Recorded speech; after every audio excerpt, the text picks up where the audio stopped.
So ಸರ್ರಿಗೆ time ಸಿಕ್ಕಿದಾಗ ಯಾವ ಸ್ಥಳದಲ್ಲಿ ನೀವು ಕುತ್ಕೊಂಡು ಟೈಮ್ ಸ್ಪೆಂಡ್ ಮಾಡೋಕ್ಕೆ ಇಷ್ಟಪಡ್ತಾರೆ ಅಲ್ಲಿ? ಚಿಕ್ಕಮಂಗ್ಳೂರಲ್ಲ ಸಾಧ್ಯನೇ ಇಲ್ಲ, ಅವ್ರಿಗೆ ಟೈಮೇ ಸಿಗಲ್ಲ. ಅವ್ರಿಗೆ ಬೆಳಗ್ಗೆ ಯಾವಾಗ ಸ್ಟಾರ್ಟ್ ಆಗುತ್ತೆ, ರಾತ್ರಿ ಯಾವಾಗ ಎಂಡ್ ಆಗುತ್ತೆ ಅನ್ನೋದು ನನಗೆ ಕನ್ಫ್ಯೂಷನ್ನು. ಏಕೆ ಅಂತಂದರೆ ಅವ್ರಿಗೆ ಇನ್ನೂ ನಮ್ಮನೇಲಿ ಎಷ್ಟೋ ಸ್ವಿಚ್ಗಳು ಎಲ್ಲಿದ್ದಾವೆ ಅಂತಲೇ ಗೊತ್ತಿಲ್ಲ.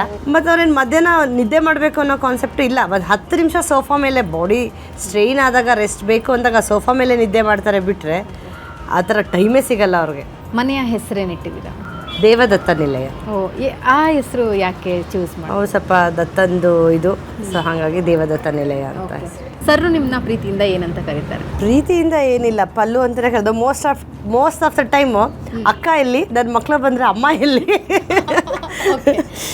ಅದೇ ಥರ ಕರೀತಾ ಇರ್ತಾರೆ. ಅದಕ್ಕೆ ನಮ್ಮ ಮನೆಗೆ ನಾನು ಏನಾರು ಅಕ್ಕನ ಕರಿ, ಅಮ್ಮನ ಕರಿ, ಹಾಗೆ ಆಗ್ಬಿಟ್ಟಿದೆ. ನಾನು ಹೇಳಿದೆ ನಮ್ಮಪ್ಪ ಎಷ್ಟು ಒಳ್ಳೆ ಹೆಸರಿಟ್ಟಿದ್ದಾರೆ. ಸೊ ಪಲ್ಲವಿ ಅಂತ ಕರೆಯೋದು ಕಮ್ಮಿ ಆಗ್ಬಿಟ್ಟಿದೆ ಅವ್ರಿಗೆ. ನೀವು ಸರ್ನ ಏನಂತ ಕರೀತಾರೆ? ನಾನು ಪಾ ಅಂತ ಕರಿತಿರ್ತೀನಿ ಯಾವಾಗಲೂ, ಪಾ. ಸೊ ಮಕ್ಕಳು ಪಪ್ಪ ಅಂತಿರ್ತಾರಲ್ಲ, ಸೊ ಅದನ್ನ ನಾನು ಶಾರ್ಟ್ ಆಗಿ ಪಾ ಅಂತ ಕರಿತಿರ್ತೀನಿ.